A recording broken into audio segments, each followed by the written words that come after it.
Welcome back dear students. In this video of class 9, you are going to learn about the NCERT question answers of chapter The Adventure of Toto. एक ऐसे नटखट बंदर की कहानी जिसने सबकी नाक में दम कर रखा था। तो चलिए इसका पहला क्वेश्चन पढ़ते हैं। So it's first question is how does Toto come to grandfather's private zoo. Toto जो है वो ग्रैंडफादर के प्राइवेट जू में कैसे आया था।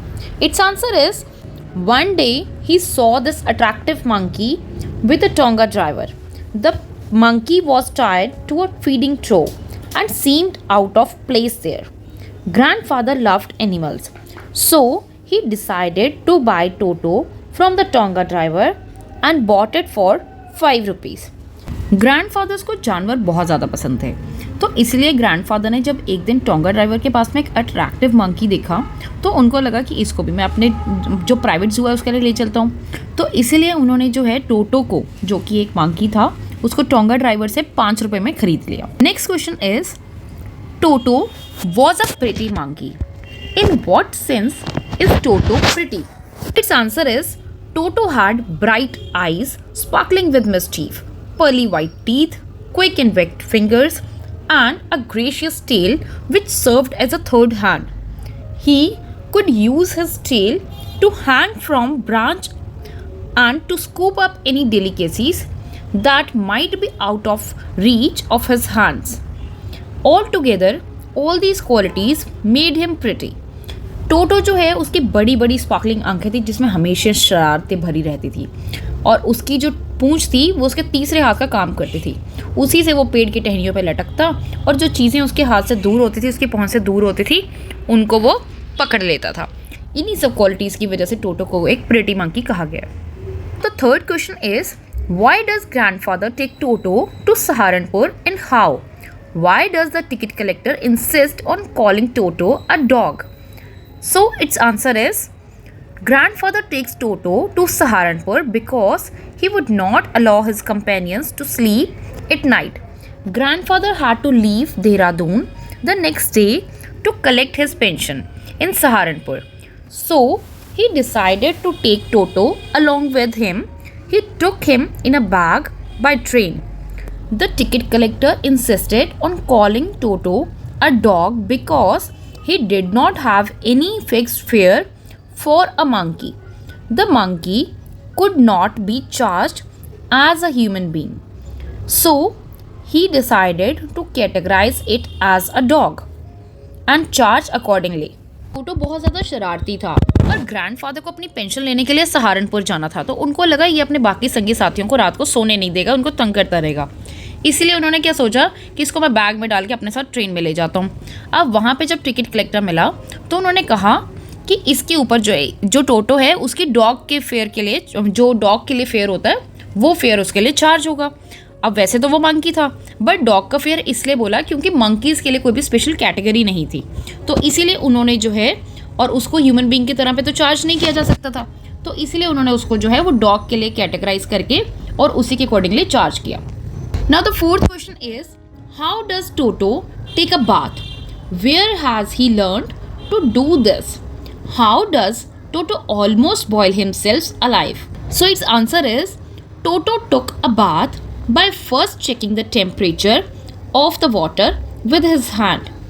He would put one foot in the water, then the other until he was in the water up to his neck. He would take the soap in his hands or feet and rub himself all over. One day, when a large kitchen kettle had been left on the fire to boil for tea, Toto decided to remove the lid. He found that water was just warm enough for a bath, and he got in with his head striking out from the open kettle.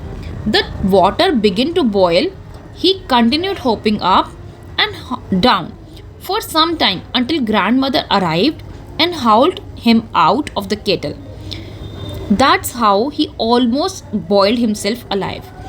टोटो जो है वो अपने नहाने के लिए सबसे पहले पानी का टेम्परेचर चेक करता था अपना एक हाथ डाल के, और उसके बाद धीरे धीरे अपना एक एक पैर डाल के पानी में, और पूरा पानी में अपने आप को नेक के तक पानी के अंदर घुस जाता था। फिर वो जो है साबुन लेके अपने हाथ पैर अच्छी तरीके से अपनी बॉडी पे मलता था। एक दिन जब उसने किचन में देखा कि एक केटल के अंदर पानी उबल रहा है जो कि चाय के लिए रखा गया था, उसने उसका ढक्कन हटा के देखा, उसको लगा कि हाँ ये पानी मेरे नहाने लायक तो बिल्कुल परफेक्ट है। तो उसने जो है वो फटाफट उसके अंदर घुस गया और जैसे जैसे पानी बॉयल हो रहा था तो पानी के टेम्परेचर बढ़ रहा था, तो उसने उसमें से कूदना शुरू किया, बट उससे बाहर निकल नहीं पा रहा था वो उससे बाहर। और वो तब तक उसमें अप एंड डाउन करता रहा जब तक ग्रैंड मदर ने आके उसको केटल से बाहर नहीं निकाला। इसी की वजह से उसने अपने आप को लगभग जिंदा ही जला लिया था, बॉयल कर लिया था।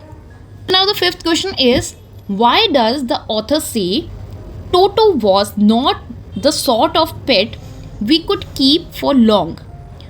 जो ऑथर है उन्होंने ऐसा क्यों कहा था कि टोटो एक ऐसा पेट नहीं है, एक ऐसा पालतू जानवर नहीं है जिसको हम लंबे समय तक रख पाएं? So it's answer is, Toto was a very mischievous monkey. He would tear things into pieces. When one of author's aunt would come near him, he would try and tear a hole in her dress. One day, Toto was found shuffling himself with pulao. When the author's grandmother screamed, Toto threw a plate at her. He then picked up the dishes and made his exit through a window. In order to spite grandmother, who had screamed at him, he threw the dish down from the tree and chattered with delight when it broke into 100 pieces. The author's family was not a well-to-do one. They could not afford the frequent losses of dishes, clothes, curtains, and wallpaper. That's why the author said Toto was not a sort of pet we could keep for long. अब यहाँ पे author ने ऐसा इसीलिए कहा था क्योंकि टोटो जो है वो बहुत ही ज़्यादा एक नटखट मंकी था, मिसचीवियस था। वो जो चीज़ों को छोटे छोटे टुकड़ों में तोड़ देता था, छोटे छोटे टुकड़ों में फाड़ देता था, कभी वो ड्रेसेस के अंदर होल कर देता था, ठीक है। अब जैसे वो जो है पुलाव को अपने अंदर ठूसता चला जा रहा था, जैसे ग्रैंड मदर ने डांटा तो उसने प्लेट फेंक दी, उसके बाद वही प्लेट को लेके वो विंडो से बाहर भाग गया था। और फिर जब ग्रैंड मदर उस पर क्योंकि चिल्लाई थी तो उसने वो सब डिशेज़ जो है वो ऊपर से फेंकनी शुरू कर दी, और उसके बाद जो है वो हंस रहा था उन सब चीज़ों के ऊपर। ऑथर की फैमिली जो है वो इतनी ज़्यादा सक्षम नहीं थी कि वो इतने सारे खर्चों को बेयर कर पाए, क्योंकि वो बार बार कभी बर्तन तोड़ता था, कभी कपड़े फाड़ देता था, कभी कर्टन्स, कभी वॉलपेपर्स। तो इसीलिए कहा गया है कि टोटो जो है वो एक ऐसा पेट नहीं है जिसको लंबे समय तक रख पाए हम। बच्चों यहाँ तक तो हमने क्वेश्चंस कर लिए, बट इसके आगे ऐसे और आपके एग्ज़ाम के रिलेटेड क्वेश्चंस को प्रैक्टिस करने के लिए you can by this book all in one guide, जिसके अंदर आपको ना सिर्फ इंग्लिश बल्कि आपके सारे subjects, whether it is maths, science, English, SST, Hindi, आपके पांचों सब्जेक्ट्स के आपको जो हैं प्रीवियस ईयर के क्वेश्चंस के ऊपर बेस मोस्ट इंपॉर्टेंट क्वेश्चंस उस चैप्टर के रिलेटेड उसमें दिए हुए हैं। इससे आपकी ग्रामर प्रैक्टिस भी अच्छी हो जाती है और आपके चैप्टर्स में से भी किस टाइप के क्वेश्चंस एग्जाम्स में पूछे जाते हैं उसके बारे में भी आप अच्छी तरह से प्रिपेयर कर सकते हो। तो इसके अंदर बच्चे आपको आपके इंग्लिश के एग्ज़ाम, ना सिर्फ इंग्लिश बल्कि आपको बाकी सब सब्जेक्ट्स की प्रिपरेशन करना बहुत ज़्यादा आसान हो जाता है, क्योंकि आपको पेपर पैटर्न पता चलता है कि किस टाइप से आपने एग्ज़ाम में पेपर आएगा आपके एग्ज़ाम में और कैसे आपने क्वेश्चंस को अटेम्प्ट करना है। ये बुक के अंदर जितने भी क्वेश्चंस हैं along with their answers they are given. तो इसको आप जो है अमेज़ॉन से, जो मैंने लिंक्स नीचे डिस्क्रिप्शन में दिए हैं और पिन कमेंट्स में दिए हैं, वहाँ से जाके आप इसको परचेज़ कर सकते हो। ये बुक आपको उन लिंक्स के थ्रू डिस्काउंटेड प्राइजेस पे मिल जाएगी। और ऐसी और अच्छी वीडियोस देखने के लिए CSE ट्यूटोरियल को सब्सक्राइब करना और वीडियो अच्छी लगी तो लाइक करना और अपने फ्रेंड्स के साथ भी ज़रूर शेयर करना।